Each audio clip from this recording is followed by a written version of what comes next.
రాకాలోకంకి స్వాగతం. ఈ కంటెంట్ మీకు నచ్చినట్టయితే లైక్ చేయండి, మీ బంధుమిత్రులకు షేర్ చేయండి. ఇప్పటివరకు సబ్స్క్రైబ్ చేసుకోకపోతే సబ్స్క్రైబ్ బటన్ని నొక్కండి, అదేవిధంగా బెల్ ఐకాన్ని కూడా నొక్కండి. మిత్రులారా, బంగ్లాదేశ్లో హిందువుల పైన చాలా పెద్ద ఎత్తున అత్యాచారాలు జరుగుతున్నాయి. ఇస్కాన్ వంటి సంస్థ పైన నిషేధాలు, రకరకాల ఆంక్షలు, అదేవిధంగా దానికి సంబంధించినటువంటి కార్యకర్తల పైన చిన్మయ్ కృష్ణదాస్ వంటి వాళ్ళని అరెస్ట్ చేశారు. వారే కాకుండా ఇతరులను కూడా అరెస్ట్ చేశారు. మందిరాలపైన దాడులు జరుగుతున్నాయి. సహజంగా భారతదేశంలో ఈ దాడులు వీటన్నిటిని చూసిన తర్వాత సర్వసాధారణ హిందువులో అంత చిన్న దేశమైనటువంటి బంగ్లాదేశ్ని మనము ఎందుకు ఉపేక్షిస్తున్నాము? భారతదేశము సైన్యాన్ని ఎందుకు పంపించటం లేదు? సైన్యంతో బంగ్లాదేశ్ని పూర్తిగా దిగ్బంధనం చేసినట్లయితే, బంగ్లాదేశ్ని పూర్తిగా అక్కడ ఉన్నటువంటి ప్రభుత్వాన్ని గనక ఓడించినట్లయితే, లేకపోతే అక్కడ ఉన్నటువంటి పరిస్థితులను ఉపయోగించుకుని మనం సైన్యాన్ని, ఒక సైనిక చర్య, మిలిటరీ యాక్షన్ తీసుకోకుండా ఎందుకుంది ఈ ప్రభుత్వము? ఇది చాలామందిని వేధిస్తున్నటువంటి ప్రశ్న. నిజంగా బంగ్లాదేశ్లో హిందువులపైన జరుగుతున్నటువంటి అత్యాచారాల విషయంలో భారత ప్రభుత్వం ఏం చేయవచ్చును? యుద్ధం చేయడం అనేది భారత ప్రభుత్వం దగ్గర ఉన్నటువంటి ఆప్షనా? నిజంగా యుద్ధం చేయవచ్చునా? చేస్తే ఏం జరుగుతుంది? లేదా యుద్ధం చేస్తే ఎన్ని రోజుల్లో ఫలితం వస్తుంది? ఇటువంటి అనేక ప్రశ్నలు ఉన్నాయి. ఇక్కడ గమనించాల్సినటువంటి విషయం ఏంటంటే, యుద్ధము సైన్యం చేయదు, యుద్ధం ఒక జాతి చేస్తుంది. ఒక జాతి మొత్తం యుద్ధం చేస్తుంది. ఆ యుద్ధంలో, జాతి మొత్తం చేసే యుద్ధంలో సరిహద్దుల్ని కాపాడటమో, శత్రుభూమిని ఆక్రమించటమో, లేకపోతే శత్రువుని ఓడించేటటువంటి పనిలో సాయుధంగా పోరాడేటటువంటి ఇది మాత్రమే సైన్యం. యుద్ధం చేసేది జాతి. ఆ దేశంలో ఉన్నటువంటి ప్రజలు, ఆ దేశంలో ఉన్నటువంటి పాలక వర్గాలు, ఆ దేశంలో ఉన్నటువంటి అడ్మినిస్ట్రేషన్, ఆ దేశంలో ఉన్నటువంటి విద్యార్థి, రైతు, వీళ్ళందరూ కలిసి ఈ యుద్ధం చేయాలి. చాలా సందర్భాల్లో మనం ఏమనుకుంటామంటే, యుద్ధం అనేది సైన్యం చేస్తుంది, మనం హాయిగా ఉండొచ్చు అనుకుంటాం. ఆ పరిస్థితి ఉండదు. కాబట్టి జాతి యుద్ధానికి సిద్ధంగా ఉందా?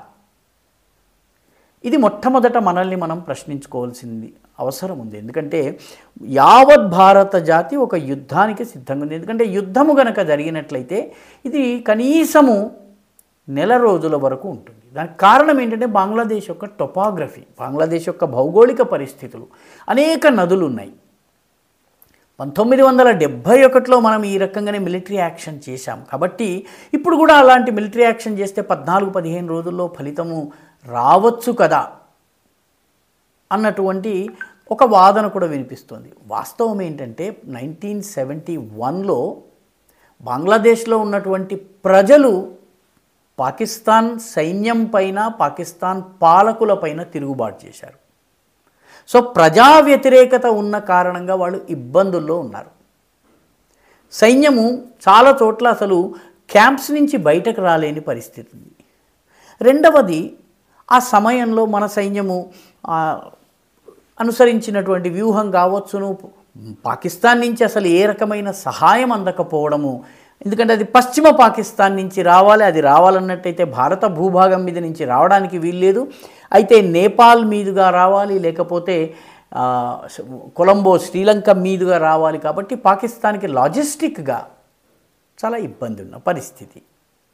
ఆ పరిస్థితి కూడా ఈనాడు లేదు. కాబట్టి యుద్ధము చేసినట్లయితే 1971 నాటి కథ రిపీట్ అయ్యేటటువంటి పరిస్థితి లేదు.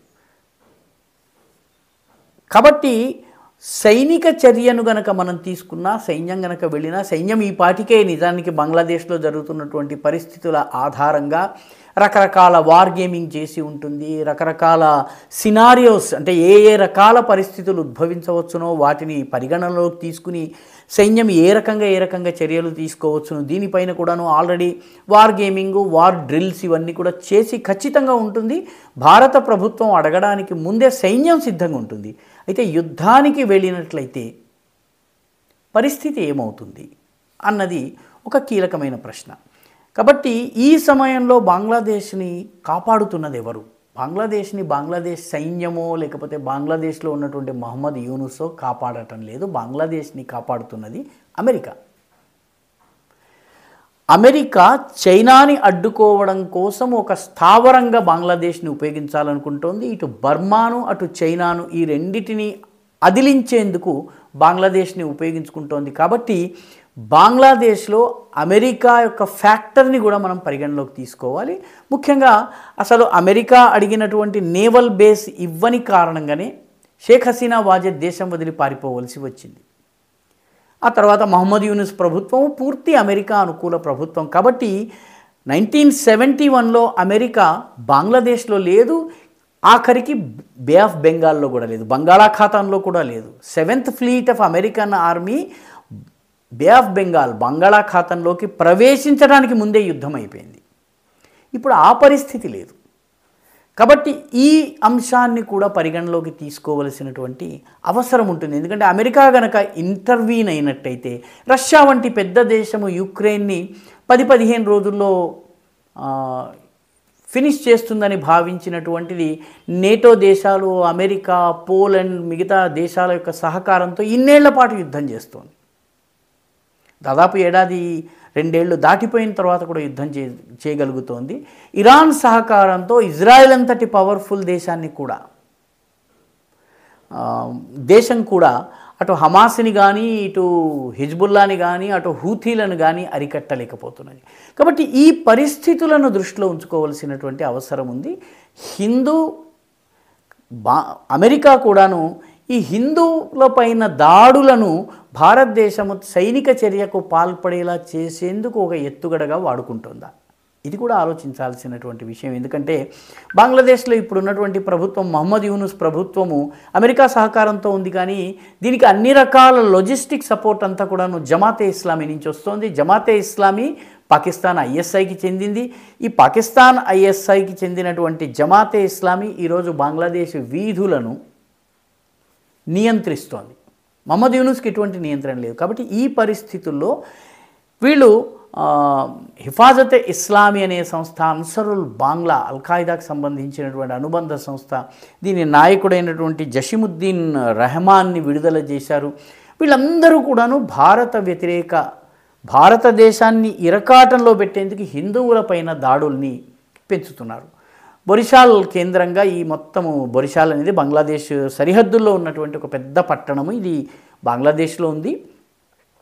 ఇక్కడి నుంచి దుర్గా పూజ సమయంలో దుర్గా అమ్మవారి పాదాల దగ్గర ఖురాన్ని పెడుతున్నటువంటి వ్యక్తి మహమ్మద్ ఇక్బాల్ అనేవాడు అరెస్ట్ అయ్యాడు. వాడు అంగీకరించాడు తన నేరం. కానీ ఈ పేరు మీద హిందువులపైన దాడి జరిగింది. లక్ష్యం ఏంటంటే భారతదేశాన్ని రెచ్చగొట్టి భారత్ కనుక సైనికంగా లోపలికి వెళ్ళినట్టయితే బంగ్లాదేశ్ సైన్యము కాకుండా అమెరికన్ సైన్యము ప్రత్యక్షంగా రంగంలోకి దిగే అవకాశం వస్తుంది, లేదా తన యొక్క మిత్ర దేశాల యొక్క సైన్యాన్ని రంగంలోకి దించే అవకాశం ఉంటుంది. ఈ రకంగా ఇండియాని ఇరకాటంలో పెట్టేటటువంటి ప్రయత్నం. కాబట్టి భారత్ ఏం చేయవచ్చు? ఒకటి, బంగ్లాదేశ్ని ఆర్థికంగా దిగ్బంధనం చేయొచ్చు. బంగ్లాదేశ్ వస్తువుల్ని కొనుగోలు చేయకూడదు. అదేవిధంగా బంగ్లాదేశ్కి సంబంధించినటువంటి విద్యుత్ సరఫరాని, మన దేశం నుంచి వెళ్ళేటటువంటి విద్యుత్తుని ఆపివేయవచ్చును. మన దేశం నుంచి వెళ్ళేటటువంటి రకరకాల ఎగుమతుల్ని నియంత్రించవచ్చును. తద్వారా బంగ్లాదేశ్ని ఆర్థిక దిగ్బంధనానికి గురి చేయవచ్చును. ఇప్పటికే కుప్పకూలిన ఆర్థిక వ్యవస్థ ఇటు కాకుండా పోయేటటువంటి పరిస్థితి చేయవచ్చును. అదేవిధంగా బంగ్లాదేశ్లో పోరాడుతున్నటువంటి సంస్థలకు భారతదేశము నైతికంగా సహకారం అందించవచ్చును. నైతిక సహకారము అన్నటువంటి పదాన్ని అర్థం చేసుకోవాల్సిన అవసరం ఉంది. ఈ నైతిక సహకారంతో అక్కడ ఉన్నటువంటి పోరాడే సంస్థలకి దన్ను ఇచ్చేటటువంటి వీలు ఉంటుంది. వాళ్ళు పోరాడినట్టయితే దానికి ఒక ఇంటర్నేషనల్ ప్రచారము ఇవన్నీ లభింపజేసేటటువంటి ప్రయత్నము. దాంతోపాటు బంగ్లాదేశ్ నుంచి మన దేశానికి ప్రతి నెల దాదాపు 4 లక్షల మంది వైద్య చికిత్స కోసం వస్తారు. ఈ 4 లక్షల మందికి భారతదేశంలో వైద్య చికిత్సను కనుక ఆపినట్టయితే బంగ్లాదేశ్లో ఒక మెడికల్ అండ్ హెల్త్ ఎమర్జెన్సీ వస్తుంది. ఇప్పటికే త్రిపుర, కలకత్తా, వెస్ట్ బెంగాల్లోని చాలా హాస్పిటల్స్ మేము బంగ్లాదేశీ పేషెంట్లను ట్రీట్ చేయం, ఎందుకంటే మా హిందువులపైన దాడి చేస్తున్నారు కాబట్టి. ఈ రకమైనటువంటి దిగ్బంధనము గనక చేసినట్టయితే, ఏ దిగ్బంధనాన్ని చేసి మనము అటు మాల్దీవ్స్ని మనము దారిలోకి తీసుకుని రాగలిగాము, నేపాల్ని దారిలోకి తీసుకుని రాగలిగాము, ఆ రకంగా బంగ్లాదేశ్ని కూడా దారిలోకి యుద్ధం చేయకుండానే తీసుకుని రావచ్చును. ఈ స్థాయిలో ఈ సమయంలో యుద్ధం గనక జరిగినట్టయితే భారతదేశం యొక్క ఆర్థిక వ్యవస్థ పైన దాని ప్రభావం ఏముంటుందన్నది కూడాను దీర్ఘకాల యోజనలో ఈ తక్షణ యుద్ధం వల్ల జరిగేటటువంటి ప్రమాదాలని కూడా అంచనా వేయాలి.